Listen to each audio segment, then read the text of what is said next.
How to change username on Snapchat. Hi guys, welcome back to our channel. In this video tutorial, we'll be discussing about changing your username on Snapchat. So now let's get started. First of all, you have to make sure that you've installed the latest version of Snapchat application on your mobile device and you're also logged in with your specific account. Now simply launch the application and then tap on the profile picture in the top left corner of the screen.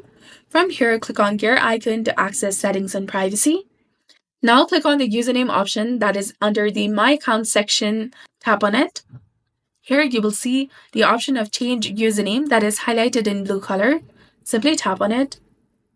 And you can see the indication that your username can only be changed once a year and your username might become eligible for reuse by someone else in the future. So click on Continue if you'd like to.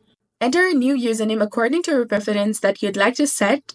And after you're done, click on Next that is highlighted in blue color. Then enter the correct form of your password in this field.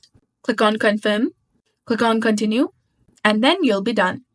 You can see the indication that the username has been successfully changed and updated. So if you found this guide helpful, please consider leaving a like and subscribing to our channel. Thanks for watching. See you in the next one.